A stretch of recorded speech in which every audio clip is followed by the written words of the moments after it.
کہ یہود میں جب کسی عورت کو یہ مینسٹریشن سائیکل آتا تھا، یہ کوئی حیض یا ڈیٹ آتی تھی، تو وہ اس کے ساتھ بہت برا سلوک کرتے تھے، چوت جیسا، کہ ان کو گھر میں کھانے پینے بھی نہیں دیتے تھے، گھر میں ان کے ساتھ بھی نہیں رہتے تھے۔ تو صحابہ کرام نے جب اللہ کے نبی سے اس متعلق سوال کیا تو پھر اللہ نے یہ آیت نازل فرمائی کہ اے نبی، وہ آپ سے اس کے بارے میں سوال کرتے ہیں تو آپ ان کو بتائیے کہ وہ گندگی کی ایک کیفیت ہے۔ تو اب اس میں کیا ہے کہ عورت سے کنارہ کش رہو، اس کا مطلب یہ ہے کہ عورت سے سیکس نہیں کی جا سکتی۔ حضور پاک صلی اللہ علیہ وآلہ وسلم نے فرمایا کہ جماع کے علاوہ، یعنی ہم بستری جو ایک اینڈ تک میاں بیوی کے معاملات چلے جاتے ہیں تعلقات کے اعتبار سے ازدواجی، وہ نہیں کرنا۔ اس کے علاوہ عورت سے کس کرنا، اس کو لپٹانا اپنے ساتھ، اور جسمانی لذت حاصل کرنا، جیسا کہ عائشہ فرماتی ہیں کہ مجھے اللہ کے نبی حکم دیتے تو میں تہبند باندھ لیتی، اور پھر اللہ تعالیٰ کے نبی اوپر سے مجھ سے جسمانی لذت حاصل کرتے۔ اور اس طرح اس حالت میں عورت گھر میں رہ کر کھانا پکا سکتی ہے، بچے کو دودھ پلا سکتی ہے، گھر کے کام کر سکتی ہے، زبانی ذکر اذکار کر سکتی ہے، اور نماز نہیں پڑھے گی، روزہ نہیں رکھے گی، مسجد میں نہیں جائے گی، اس کے لیے یہ چیزیں جائز نہیں۔ پھر اللہ تعالیٰ نے فرمایا کہ فلا تقربوہن، ان کے قریب بھی مت جاؤ، یعنی ان سے جماع نہیں کرنا، حتی یطہرن، یہاں تک کہ وہ خوب پاک ہو جائیں۔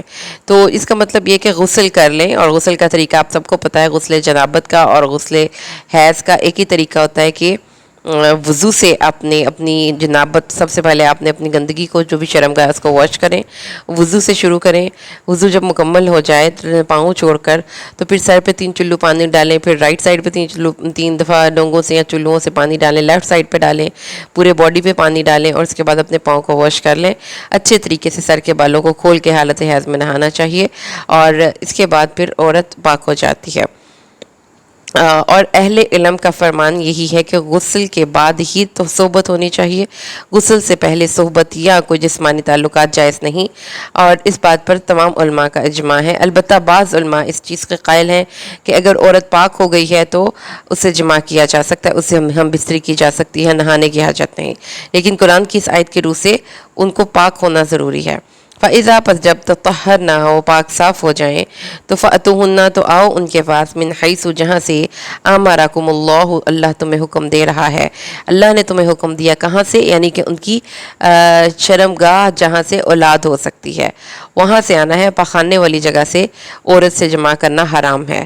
اللہ تعالیٰ کے نبی صلی اللہ علیہ وآلہ وسلم نے بھی اس چیز سے منع کیا، اور حدیث میں یہ آتا ہے کہ عورت سے صحبت وہاں سے کریں جہاں سے اللہ نے تمہیں حکم دیا ہے اور اجازت دی ہے۔ اللہ تعالیٰ نے آگے فرمایا، ان اللہ، بے شک اللہ تعالیٰ، یحب التوابین و یحب المتطہرین، اللہ تعالیٰ بہت اللہ تعالیٰ توبہ کرنے والوں اور پاک صاف رہنے والوں کو پسند کرتا ہے۔ تو اس لیے پھر اللہ تعالیٰ کو پسند ہے کہ شوہر اپنی بیوی سے حالت طہر میں ملے، حالت حیض میں نہ ملے، کیونکہ عبداللہ بن عباس روایت کرتے ہیں رسول صلی اللہ علیہ وآلہ وسلم نے فرمایا کہ جو شخص حالت حیض میں اپنی بیوی کے پاس جائے اور پھر اس کو 1 نصف یا 1 دینار یا نصف دینار صدقہ دینا چاہیے۔ تو اس کا مطلب یہ ہے کہ 1 دینار یا نصف دینار میں سے کوئی بھی اماؤنٹ وہ صدقہ دے سکتا ہے۔ اگلی آیت پہ آ جائیے، اللہ تعالیٰ فرماتے ہیں، نساؤکم، تمہاری عورتیں، حرثن، کھیتی ہیں، لکم، تمہاری عورتیں تمہاری کھیتی ہیں۔ نساؤکم حرثن لکم، تو کھیتی کیا مطلب ہے؟ یعنی یہود یہ کہا کرتے تھے، ان کا یہ خیال تھا، جابر فرماتے ہیں کہ اگر عورت کو لٹا کر یا اس کو اگر یعنی کہ ایک جیسے مرد اگر ایک خاص اینگل سے عورت سے ملے تو بچہ ٹھیک ہوگا، اگر عورت کو لٹا کر اس کی بیک سے پچھلی طرف سے صحبت کی جائے تو بچہ بھینگا ہوگا۔ تو اللہ تعالیٰ نے یہ بات، اتنی ہمارا دین اسلام خوبصورت مذہب ہے کہ ایک ایک بات پر گائیڈ کیا گیا کہ کوئی مسئلہ نہیں عورت کے ساتھ اپنی صحبت کرنے کے لیے، اپنے تعلقات استوار کرنے کے لیے کسی بھی قسم کی حالت، کسی بھی قسم کا پوز آپ بنا سکتے ہیں۔ وہ اس میں کوئی حرج یا اس میں گناہ نہیں ہے. شرط صرف یہ ہے کہ جس جگہ کو لذت کے لیے استعمال کیا جائے وہ وہی جگہ ہو جہاں سے اولاد ہو سکتی ہے. تو یہ جو کھیتی کا لفظ ہے اس میں بہت سی باتیں ہم ڈسکس کر سکتے ہیں. یعنی کہ کسی بھی طریقے سے کسی بھی طریقے سے عورت سے آپ اپنی لذت لے سکتے ہیں، جس میں دن اور رات کے وقت کی بھی کوئی قید نہیں، مگر جگہ جو استعمال کی جائے گی وہ اولاد پیدا کرنے کی جگہ میں ہی ہوگی. یعنی کھیتی کی جگہ پر، موضع حرث، موضع فرض، پخانے کی جگہ پر نہیں. اور نبی کریم صلی اللہ علیہ وآلہ وسلم نے ارشاد فرمایا ہے ابو داود میں کتاب النکاح میں کہ وہ شخص ملعون ہے جو عورت کے پاس اس کی دبر میں جائے. ٹھیک ہے، تو اس کا مطلب پھر یہ ہوا کہ عورتوں، یہ استعارہ بڑا خوبصورت ہے کیونکہ اس میں بہت سی باتیں، کھیتی ایک بہت قیمتی کسی بھی کسان کے لیے، ذمہ دار کے لیے متاع ہوتی ہے. پھر کھیتی میں ایک کسان صرف لذت کے لیے نہیں جاتا، آنکھوں کو تراوٹ کے لیے نہیں جاتا، وہاں سے پھل حاصل کرنا اس کا مقصد ہوتا ہے، اور وہاں سے اس کا مقصد ہوتا ہے کہ وہ اپنے مستقبل کے لیے کچھ آگے سٹور کر لے. تو ایسے ہی عورت کے پاس صرف لذت کے حصول کے لیے نہیں بلکہ اولاد کے حصول کے لیے بھی جانا چاہیے. یہ بھی اس کا مطلب ایک بن سکتا ہے. وَقَدِّمُوا لِأَنفُسِكُمْ وَقَدِّمُوا، اور آگے بھیجو لِأَنفُسِكُمْ اپنے لیے نیک اعمال. یعنی نیک اولاد انسان کو اللہ کی طرف سے ملنے والا ایک بہترین تحفہ ہے. اور نبی کریم صلی اللہ علیہ وآلہ وسلم نے بھی ارشاد فرمایا کہ 3 لوگ ایسے ہیں جن کے اعمال کے تمام سلسلے، انسانوں کے جب مر جاتا ہے تو تمام سلسلے منقطع ہو جاتے ہیں سوائے 3 چیزوں کے، اور ان میں ایک آپ کی نیک اولاد ہے جو کہ آپ کے لیے صدقہ جاریہ بن جاتی ہے. تو اس لیے اس کی کوشش بھی آپ کو کرنی چاہیے. اور واتقوا اللہ، اور اللہ سے ڈرتے رہو. وَاعْلَمُوا، اور جان لو، انکم، بے شک تم، ملاقوہ، اس سے ملاقات کرنے والے ہو. ملاقات، اللہ سے میٹنگ ڈے ہماری مقرر ہے. تو اس لیے معاملات میں ایک دوسرے کے ساتھ چلتے وقت زیادتی اور کوئی کسی قسم کا کوئی یہ چیز نہ ہو، کیونکہ جب انسان میاں بیوی کے آپس کے تعلقات ہوتے ہیں تو اس میں زیادتی کا احتمال بھی ہوتا ہے، کیونکہ وہ انتہائی پرسنل بیڈ روم کے افیئرز ہوتے ہیں، نہ کوئی گواہ، نہ کوئی ان کے درمیان میں کوئی تیسرا. تو اس لیے بار بار اللہ نے میاں بیوی کے تعلق کے درمیان تقوی کی ایک اسپرٹ کو اجاگر رکھنے کا اور اللہ کے خوف کا ایک جذبہ جو آپ کے اندر موجود ہو اس کو اجاگر رکھنے کا آپ کو اللہ تعالیٰ نے ریمائنڈر دیا ہے کہ یاد رکھو کہ ہر معاملے میں اللہ کے حکم کو سب سے اوپر رکھو گے، کیونکہ اللہ تعالیٰ ہی سب معاملات کو دیکھ رہا ہے. اس کے بعد اگلی آیت پہ آ جائیے تو اللہ تعالیٰ فرماتے ہیں وَلَا، اور نہ تَجْعَلُوا، تم بناؤ اللہ کو عُرْضَةً، نشانے پہ نہ رکھو اللہ کی قسموں کو آگے، یعنی ڈھال نہ بنا لو اللہ کی قسموں کو. لِأَيْمَانِكُمْ، اپنی قسمیں اللہ کے نام کی جو تم کھا لیتے ہو. ان، یہ کہ نہ تبرؤ، تم حسن سلوک کرو گے. وتتقوا، اور نہ تم پرہیزگاری کرو گے. وتصلحوا، اور نہ تم اصلاح کرواؤ گے بین الناس، لوگوں کے درمیان. یعنی تم یہ بعض لوگ جیسے کہ اکثر لوگوں کی عادت ہوتی ہے کہ غصے کے تیز ہوتے ہیں اور غصے میں آ کر وہ غلط کام پر قسم کھا لیتے ہیں، پھر اپنے آپ کو نیکی سے باز رہنے کے لیے اس قسم کو جواز کے طور پر پیش کرتے ہیں. تو اس آیت میں اس قسم کے لوگوں کو ہدایت دی جا رہی ہے کہ اللہ کے نام کی قسم تم نے کھانی ہے تو نیکی، تقوی، پرہیزگاری اور صلح کرانے کے جیسے کاموں پہ کھاؤ. اور اگر تم نے اللہ کی قسم کھا کر اس کی آڑ میں یہ بہانہ بنا لیا کہ اب تو میں نے قسم کھا لی، اب تو میں یہ نیکی کا کام کروں گا ہی نہیں، تو یہ غلط قسم پڑے رہنا گناہ ہے. رسول صلی اللہ علیہ وسلم نے فرمایا ہے، سمرہ بن عبد الرحمن بن سمرہ روایت کرتے ہیں، جب تم میں سے کوئی شخص کسی بات پر قسم کھا لے پھر دیکھے کہ دوسرا کام اس سے بہتر ہے تو اپنی قسم توڑ دے اور اس کا کفارہ ادا کرے اور وہ کام کر لے جو بہتر ہے. تو قسم کا کفارہ کیا ہے آپ کو سورۃ المائدہ کی آیت نمبر 89 میں پڑھ لیں گے کہ قسم کا کفارہ یا تو آپ نے ایک غلام آزاد کرنا ہے، یا 3 مسکینوں کو کھانا کھلانا ہے، یا پھر آپ نے روزے رکھنے ہیں 3. اور اگر آپ نے قسم کھا کر توڑ لی تو پھر آپ کو یہ کفارہ ادا کرنا ہوگا. اور اللہ تعالیٰ نے فرمایا کہ یاد رکھو کہ اللہ تعالیٰ سب جانتا ہے اور سب دیکھ رہا ہے، لہٰذا قسم کو آڑ بنا کر بری بات کے اوپر مداومت یا ہمیشگی یا پرپیچویٹ نہیں ہو جانا چاہیے، بلکہ اگر اس سے ہم نے جو سیکھنے کی بات ہے وہ یہ ہے کہ دین اسلام ہمیں یو ٹرنز لینے کا، اپنی غلط بات، جو غلط ایکشن آپ نے کر لیا، جو غلط بات آپ کی زبان سے ادا ہو گئی، اس پہ پہرے داری نہیں کرنی، بلکہ سوری کر لیں، اپنے ایکشن کی اصلاح کر لیں، اپنے ایکشن کو ریکٹیفائی کر لیں، اپنے آپ کو بہتر راستے کی طرف لے جائیں، اور جو پچھلا راستہ تھا اس کا کمپنسیشن، کفارہ یا اس کا فدیہ ادا کر دیں، یا اس کی جو دین اسلام نے آپ کو ایک طریقہ بتایا اس کے مطابق اپنی اس قسم کا کفارہ دے دیں. تو ہمیں بھی یہی چاہیے کہ ہم بری بات پہ اگر کبھی ہمارا کوئی پرانا کورس آف ایکشن تھا، اکثر لوگ کہتے ہیں کہ ہمارے باپ دادا کرتے تھے یا میں یہ شروع سے کرتا آ رہا ہوں، تو اگر آپ کو نئی اور اچھی بات کا پتہ چلتا ہے تو اس چیز کو اڈاپٹ کر لیں اور پچھلی چیز کو چھوڑ دیں. آگے چلیں، آیت نمبر 225 پہ آ جائیے. اللہ تعالیٰ فرماتے ہیں لا یؤاخذکم اللہ، نہیں مؤاخذہ کرے گا اللہ تعالیٰ باللغو فی ایمانکم، تمہاری لغو قسموں میں. لغو قسمیں کون سی ہیں؟ جیسے کہ ایک انسان کی اب زندگی اتنی لمبی چوڑی گزر جائے اور چونکہ وہ شروع سے اس کی ایک عادت ہے کہ وہ اللہ دی قسمیں، قرآن دی قسمیں، بات بات پہ قسم کھاتا ہے اور بے ارادہ اب قسم اس کی زبان سے جاری ہو جاتی ہے، تو اللہ نے اپنی کمال رحمت و شفقت سے اس بندے کو اب اس گناہ کے بوجھ سے آزاد کر دیا. یعنی اگر بے ارادہ قسم آپ کی زبان سے نکل جائے تو اس کے لیے آپ کا کوئی مواخذہ نہیں ہے. اللہ تعالیٰ تمہاری بے ارادہ قسموں پر تم سے مواخذہ نہیں کرتا. ٹھیک ہے. اور وَلَٰكِن يُؤَاخِذُكُمْ، لیکن مواخذہ ضرور کرے گا بما اس پر جو کسبت قلوبکم، تمہارے دلوں نے کمایا. دلوں نے کیا کمایا؟ مطلب یہ کہ جان بوجھ کر اور پورے التزام کے ساتھ اور پوری ایمانداری کے ساتھ کہہ لیں یا پوری نیت کے ساتھ آپ نے قسم کھائی، تو اس قسم پر پھر آپ کو ہمیشگی اور مداومت اختیار کرنی ہوگی، اس کے توڑنے پر کفارہ دینا ہوگا. اگر تم ایسا نہیں کرو گے تو تمہیں کیا ہوگا؟ اللہ کی پکڑ آئے گی. تو یہ بات پھر اگین جو یہ ہے یہ اللہ کا اور بندے کا معاملہ ہے، کیونکہ کوئی انسان کے ہمارے پاس تو کوئی ایسا پیرامیٹر نہیں کہ ہم جج کر سکیں کہ اس کی جو یہ قسم تھی یہ بے ارادہ تھی اور اس کی جو یہ قسم تھی وہ پورے مصمم ارادے ڈٹرمنیشن کے ساتھ تھی. تو اس لیے پھر اللہ تعالیٰ کو نے یہاں پہ ہمیں اگین وارن کر دیا کہ 2 نمبریاں مت کرنا اللہ تعالیٰ کے سامنے. اللہ کو تمہارے ظاہر اور باطن سب کا پتہ ہے. اللہ کو پتہ ہے کہ تمہاری نیت کیا تھی اور تمہارا ارادہ کیا تھا. تو بے ارادہ قسم پر اللہ نے تم سے قلم اٹھا لیا، لیکن جو ارادتاً قسم کھاؤ گے، پورے دل کے پوری ذمہ داری سے قسم کھاؤ گے، پھر اس کو نبھاؤ، توڑو گے تو اس کا کفارہ ادا کرو. اس کے بعد اگلی آیت 226 پہ آ جائیے. اللہ تعالیٰ فرماتے ہیں للذین، واسطے ان لوگوں کے، یؤلون جو قسم اٹھا لیتے ہیں، ایلا کر لیتے ہیں، من نسائہم اپنی عورتوں سے، تربص انتظار کرنا ہے، 4 اشہر 4 مہینے. اب اس میں کیا ہے؟ ایلا یہ جو یہ آیت ہے 226 اور 227 اس میں ایلا کا ذکر ہے. ایلا کے معنی ہے مرد یہ قسم کھا لے کہ وہ اپنی بیوی سے کو گھر میں تو رکھے گا، ساری ضروریات بھی پوری کرے گا، لیکن اس کے ساتھ جنسی تعلقات یا ازدواجی تعلقات استوار نہیں کرے گا. پھر اگر یہ قسم 4 ماہ یا اس سے کم مدت کے لیے کھائی گئی ہے تو اس مرد کو اپنی قسم پوری کرنے کا اختیار حاصل ہے.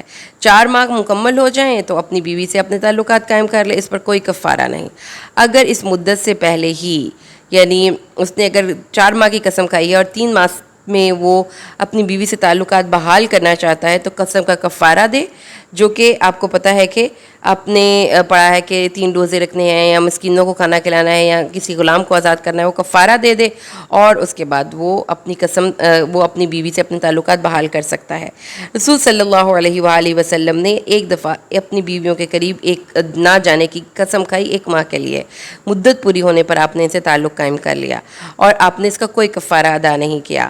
جاہلیت میں لوگ یہ کرتے تھے کہ نکاح کرنے کے بعد بیوی کو لٹکانے کی اور اس کو تنگ کرنے کی ایک صورت یہ بھی تھی کہ لمبی مدت تک یہ بیوی کے پاس نہیں جاتے تھے، قسم کھا لیتے تھے اور مدت کے تعین کے بغیر بھی قسم کھا لیتے تھے ہمیشہ کے لیے. تو اب وہ بیوی تو شادی شدہ تو ہے لیکن شوہر والی لذت اس کو نہیں مل رہی، اس کو شادی شدہ زندگی کی خوشی نہیں مل رہی اور وہ لٹکی ہوئی ہے، نہ خامد والی ہے نہ بغیر خامد والی ہے.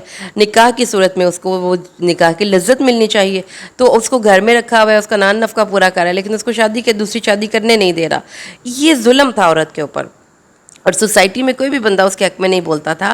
تو اللہ نے اس کے لیے یہ آیات نازل کر کے اس ظلم کا خاتمہ کیا ہے. اب فرمایا ہے کہ زیادہ سے زیادہ مدت جو کہ ایک خامد اپنی بیوی سے دور رہ سکتا ہے وہ 4 ماہ ہے. 4 ماہ کی مدت سے زائد مدت مقرر کیے بنایا. 4 ماہ کی مدت یا مدت مقرر کیے بغیر اگر کوئی شخص قسم کھا لے کہ میں اپنی بیوی سے تعلقات استوار نہیں کروں گا تو اب اس کو 4 ماہ کے بعد اب اس کو مجبور کیا جائے گا یا تو بیوی کو اپنے نکاح میں رکھو یا تعلقات بحال کرو، یا اس طرح نہیں یا پھر اس کو طلاق دے دو تاکہ بیوی اپنی اس چیز کو، اپنی اس شادی شدہ زندگی کو انجوائے کر سکے۔ اگر وہ پہلی صورت اختیار کرے گا یعنی تعلقات پیدا کرے گا تو اس کو کفارہ دینا ہوگا، اور اگر دونوں میں سے کوئی بھی صورت اختیار نہیں کرتا، نہ وہ اس کو اپنے تعلقات بحال کرتا ہے نہ طلاق دیتا ہے، تو بیوی کو اختیار ہے کہ وہ جا کر عدالت سے خلا لے سکتی ہے، اور حاکم وقت یہاں وہاں پر جو بھی ان کو مجبور کرے گا کہ دونوں میں سے ایک صورت اختیار کرے۔ اگر اس نے، لیکن یاد رہیں کہ 4 ماہ گزرنے کے بعد طلاق خود بخود واقعہ نہیں ہو جاتی، بلکہ اس کے لیے فریقین سے رابطہ کرنا، ان کے ساتھ ڈسکس کرنا اور پھر عدالت کے ساتھ رجوع کرنا بھی شامل ہے۔ اچھا جی، اس کے بعد اگلی آیت کریمہ پہ ہم نے اب اس کو ہم اسٹڈی کر لیں۔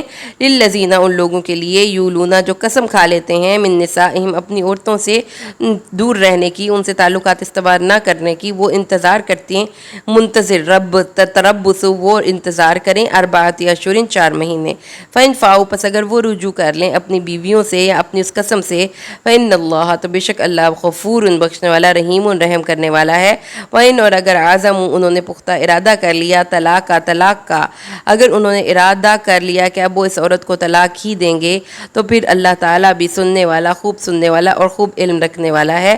آیت نمبر 228 جو کہ اس رکوع کی آخری آیت ہے۔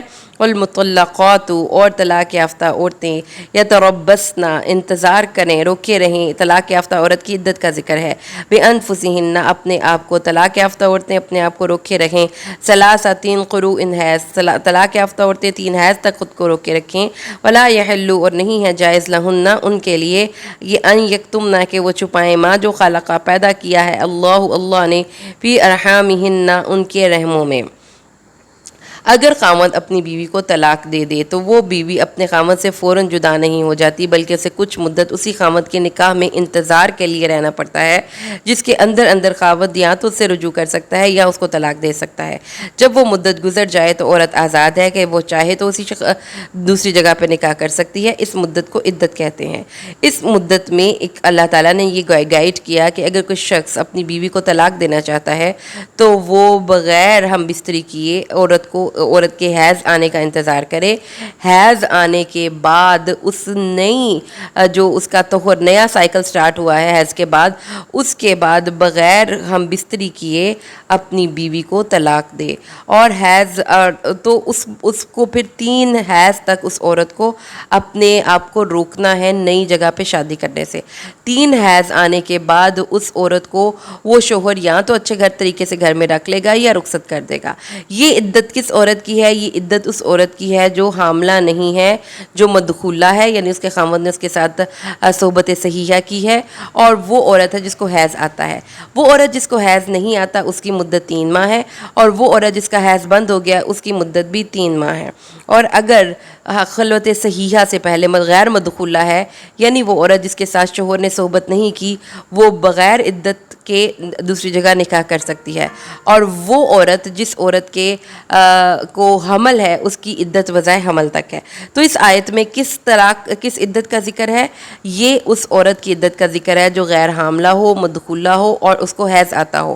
اس کی عدت 3 حیض تک ہے، اور اللہ تعالیٰ نے فرمایا ہے کہ ایسی عورتیں پھر ان کو 3 حیض تک اپنے گھروں میں روکیں، اور پہلی ماہ میں اگر طلاق دی ہے اور دوسری اور تیسری طلاق ابھی نہیں دی، 3 حیض آنے کے بعد اس عورت کو آزادی ہے کہ وہ اگلی جگہ شادی کر سکتی ہے۔ اور حضرت اسماء بنت یزید انصاریہ بیان فرماتی ہیں کہ پہلے متعلقہ عورت کے لیے کوئی عدت نہیں تھی، خاوند جب چاہتا رجوع کر لیتا، جب چاہتا اس کو طلاق دے دیتا، اور اس کی کوئی مدت کا تعین نہیں تھا۔ تو حضرت اسماء بنت یزید انصاریہ کہتی ہیں یہ جب مجھے طلاق ہوئی تو اس موقع پر یہ آیات نازل ہوئیں۔ پھر اللہ تعالیٰ نے فرمایا ولا یحل، اور نہیں حلال، لہن، ان کے لیے، ان یکتمن، کہ وہ چھپائیں، ما، جو خلق اللہ، پیدا کیا اللہ نے، فی ارحامہن، ان کے رحموں میں، ان کننا، اگر ہوں وہ، یؤمننا، ایمان رکھتی، باللہ، اللہ پر، والیوم الآخری، اور یوم آخرت پر، یعنی حمل یا حیض یا طہر کچھ بھی ہے۔ اب چونکہ یہ عورت کا بہت پرسنل میٹر ہے، وہ نہ بتائے کسی کو، کہہ دے کہ نہیں حمل نہیں، کہہ دے کہ حیض نہیں، تو اس کو ماننا پڑے گا لا محالہ۔ اس لیے اب عورتوں کو پابند کیا گیا کہ تم اس معاملے میں غلط بیانی سے کام نہ لو۔ اگر تم واقعتاً اللہ تعالیٰ کو اپنا رب مانتی ہو تو اس کی اس کے حکم کو مانو، کیونکہ حمل چھپانے کی صورت میں بچے کا جو باپ ہے ولدیت متاثر ہوگی، اس کی وراثت متاثر ہوگی، اس کے محرم رشتے متاثر ہوں گے، اس کی پوری زندگی ایک نئے مطلب چینج ہو جائے گی. تو یہ ایک بہت بڑا گناہ ہے اگر ایک عورت اپنا حمل چھپاتی ہے. وَبُعُولَتُهُنَّ، اور ان کے خاوند احق زیادہ حق رکھتے ہیں بِرَدِّهِنَّ، ان کو لوٹا لینے کے، فی ذالک، اس عدت کی مدت کے اندر. اگر عورت کو شوہر اپنے گھر میں بسانے کا عدت کے اندر ارادہ کرے تو عورت کو شوہر کی اس بات کو ماننا ہوگا. تو طلاق اور رجوع کے معاملے میں شوہر کو اس پر ایک درجہ فوقیت حاصل ہے، جیسا کہ اللہ نے فرمایا کہ ان ارادو، اس شرط کے ساتھ شوہر اپنی بیوی کو گھر میں رکھے کہ اگر وہ اس معاملے کو اصلاح کے ساتھ، اچھے طریقے سے، حسن سلوک کے ساتھ اس معاملے کو ڈیل کرنا چاہے. وَلَهُنَّ، اور ان عورتوں کے لیے، مثل ہے، الذی، وہ جو، علیہن، ان عورتوں پر ہے، بالمعروف، دستور کے مطابق. یعنی عورتوں کا بھی مردوں پر ویسا ہی حق ہے جیسا مردوں کا عورتوں پر حق ہے. یعنی اللہ تعالیٰ نے بتا دیا کہ وہ دونوں ایک دوسرے کے حقوق اور فرائض کا لحاظ اور پاس رکھیں گے. لیکن وَلِلرِّجَالِ، لیکن طلاق اور رجوع کے معاملے میں مردوں کا، علیہن، ان پر، درجتاً، ایک درجہ فوقیت کا ہے.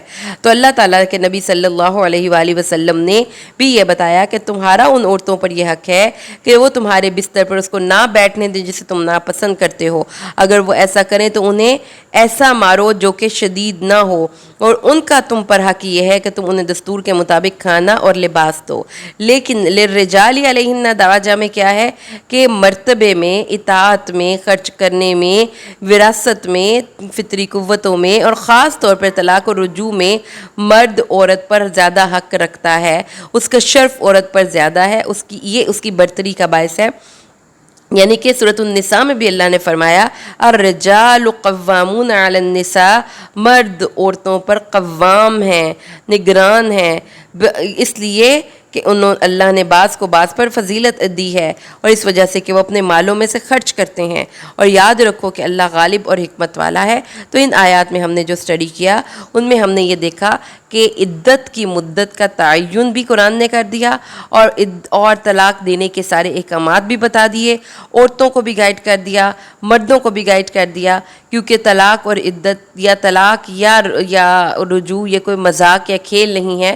اس کی بنیاد پر ایک پورے کے پوری نئی فیملی پروان چڑھتی ہے. اگر میاں اور بیوی کے تعلقات درست نہ ہوں تو آئندہ آنے والی نسلوں کو اس کا خمیازہ بھگتنا پڑتا ہے.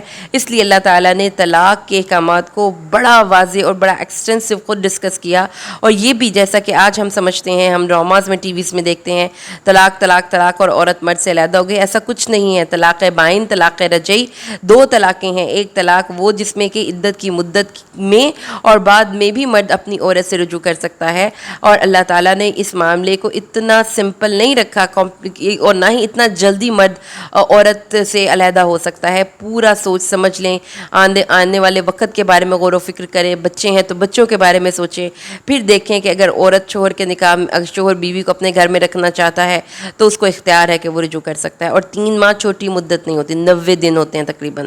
یہاں تقریباً اگر اسلامک کیلنڈر کے اعتبار سے بھی دیکھا جائے، 29 کے اعتبار سے بھی، تو بھی 90 تقریباً 87 ڈیز ہوتے ہیں. تو it's enough time to think کہ اب آپ نے نیکسٹ لائف میں کیا کرنا ہے. تو اللہ تعالیٰ نے جو ہمیں ترغیب دلائی وہ یہ دلائی کہ جذباتیت کی بنیاد پر میاں بیوی کے فیصلے نہ ہوں، سوچ سمجھ کر ہوش کے ساتھ فیصلے کیے جائیں.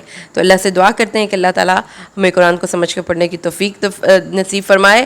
آمین. بارک اللہ لی ولکم فی القرآن الحکیم ونفعنی وإیاکم بالآیات والذکر الحکیم. السلام علیکم.